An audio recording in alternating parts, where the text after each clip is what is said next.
Hey y'all, welcome back to Wingin' It Wednesday. Yeah, but before we get started on Wingin' It Wednesday, our last Sunday video, if you didn't see it, it was part one of a two-part mini-series, you might call it, on living like a local in Galveston, Texas. And we've gotten quite a lot of good comments and stuff on it, so if you hadn't seen it, you may want to check that out. And this Sunday coming up is part two of that.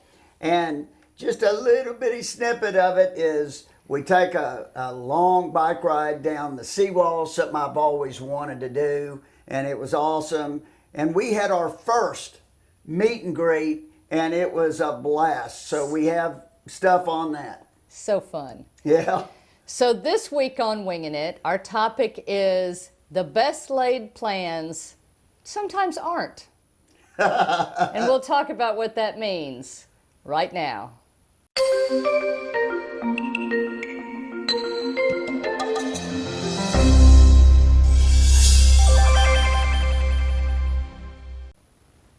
All right, so before we get into our topic, if you're new to our channel, welcome. We're glad you're here. I'm Stacy. And I'm Tom, and we're RV Texas, y'all. We are full-time RVers who publish videos here on YouTube every Sunday and Wednesday morning at 10 a.m. Central.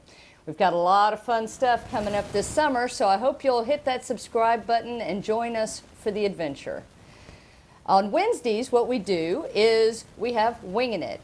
We set the timer on my phone for 10 minutes, we talk about the topic, and when the timer goes off, we wrap things up. Pretty simple. So this week's topic is the best laid plans sometimes aren't. Yeah. So let's hit the timer. We got 10 minutes. And we're winging it. We're winging it. All right, so what do we mean by the best laid plans sometimes aren't? Well, first of all, part of what we love about full-time RVing and RVing in general is that you can be flexible with your plans and with your time, and you can change those ideas whenever you want to. If you're a weekend RVer or a part-time RVer, if the weather looks bad, you can just slide that trip back or reschedule or, no big deal. Or you can decide to brave it. Well, and also, in our case, we always have to have a place to park the RV.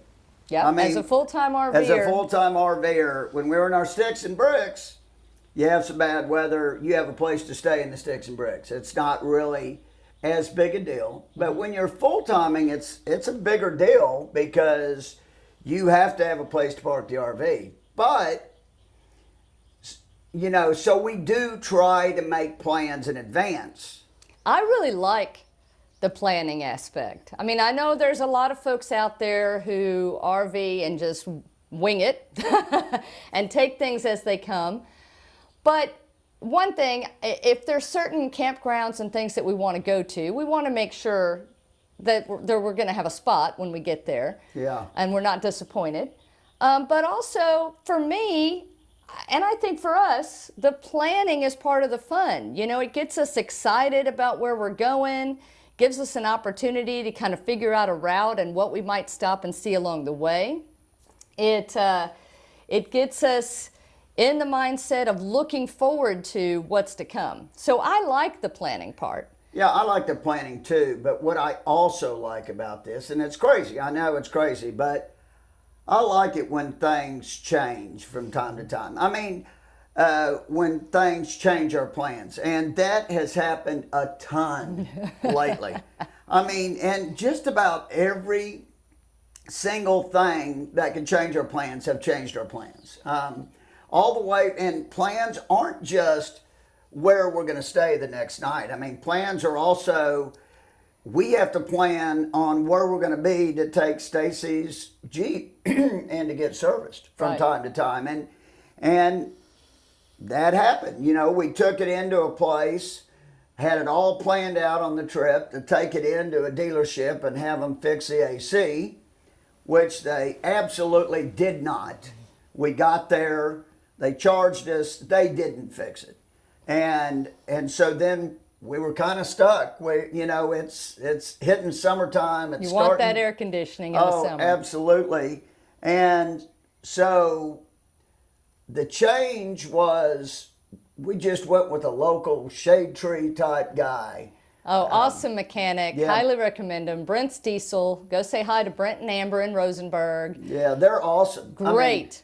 they are fantastic. And they came from a recommendation from Greg, and it was his mechanic. That's where we're just about done with our mooch docking here, Greg and Carolyn's place. Isn't this a beautiful setting? Beautiful property. Oh my gosh, it's been awesome. Yes. And we were able to be flexible with that. Thanks to their generosity, we were able to switch our schedules around, get a little more time here. And what also played into that was the weather. Yeah. So we planned all of our May stops, most of them in March, looking ahead. Some of them we filled in during the month of April, doing some more research to figure out where we wanted to go. And so prior to May starting, we had everything actually booked until through May, June, and the beginning of July. But because, in large part, because of the weather and a lot of rain and rivers rising and things like that, and lake and levels also, rising. The Corps of Engineers, unfortunately, booking one of our bookings in the wrong month. And that happens. It's human error. Yeah, and we should have checked it. They emailed us the reservation. Right. We said that I think last week, Right.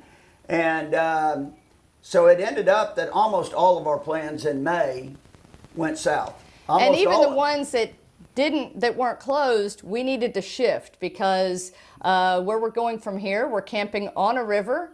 And so we love the campground. We're going to show it to you in the future video. We've been there before. It's beautiful. It's awesome, but it is right on a river. So we just wanted to be extremely careful and not be there should the river levels come up, because where we were getting a lot of warnings about rising river levels. So just trying to be careful. They have been rising. I mean, the Texas weather lately has been a lot of rain. So part of the flexibility of RVing is it allows us to change those plans. So we slid those reservations back a few days. We were able to stay here a few more days, which was awesome. Enjoy this beautiful scenery, enjoy our visit with our friends, get a few more things done, like a kitchen faucet exchange, I should say, Well, or not exchange. DIY project. Yeah, Tom we changed out our changed it kitchen out. faucet. You'll be seeing that in a future video. Yeah. And so it worked out great. Now, after that, that's right, we were going to go to some Corps of Engineer parks. The parks that we had planned to go to are all currently closed, and we don't know if they're going to be open by the time we would be getting there. Or at least the areas that we were going to be camping in are closed. Well, they were so closed that the one that we had booked the longest, they just gave us an automatic refund. Right. They don't expect it to be open when we were going to be there. Right. So we looked around at, okay, where do we want to go after this? Because we're working our way up to Athens, Texas, because we're going to be taking a class. I don't think we've told you guys. We're going to be taking a class that's going to teach us how to troubleshoot some things on our RV, so we won't have to be as reliant on always taking it into the shop. So we're super excited about that, and we're going to share that with you. Yes. But between now and then, when we needed to be up in Athens, we had a bunch of open time. So we found some different places that we're looking forward to going, and I think it's going to work out great. I'm really excited about our new plans. I actually like our plans better now than how we had them. And again, this is part of the journey. And, like we said, the journey is the destination. Yes, it is. And we have, there may be a little bit of tension when you find out your reservations have been canceled. But in adjusting and changing to it is pretty cool. It is. And for me, that's part of the adventure too, And that's one thing we're learning is You got to be flexible. Yep. You got to just take things as they come, roll with it, as they say, and don't sweat the small stuff. You know, the main thing is anywhere we go, I feel like we're going to be seeing some phenomenal things. Oh, yeah, and we have the rest of our life, or at least the rest of our RVing future, which we see no end in sight, to go see the U.S., you know, and hopefully Canada. So we should have a lot of time. I mean, you know, we never know. Right. Nothing's guaranteed. That's why we're trying to do this while we're still semi-young, if you can call 56 young. I do, because I feel young. There you go. You know, so we don't feel like we have to rush or we have to get to one place right now. Well, and part of this life, the whole intention for us, in large part, is to not rush and to just take it as it comes, to be able to explore places, to live the adventure, and, you know, to see what we find along the way. Sometimes the most interesting things that we found by accident. That's you know, for sure. we've just stumbled across them. So I think the point that I want to get across is don't be too worried about it. Enjoy the planning. That's like a big puzzle, you know, when you're putting something together. Well, It and gives you it's not- something to look forward it's to, not but you just- don't have to live by that. It's not just enjoy the planning. It's also embrace the change. Yes. Embrace the things that maybe it just doesn't quite go the way you think it's going to go, but it's just another experience. Right. And, you know, when we were in our sticks and bricks, everything was the same almost every day. You know, you had a routine that you got in, and people call it a rut. Mm-hmm. But I have yet, we've done it a little more than 6 months, have gotten in a rut yet in this lifestyle. Oh, There there it it is, 10 minutes. All right, well, we hope you enjoyed this topic and this episode of Wingin' It. I hope you'll leave your comments and join in on the conversation. Hit that subscribe button if you haven't already. Give us a like, share it with your friends, you know, all that good stuff. And keep on winging it. We'll see you on Sunday. Safe travels. And happy camping. Bye.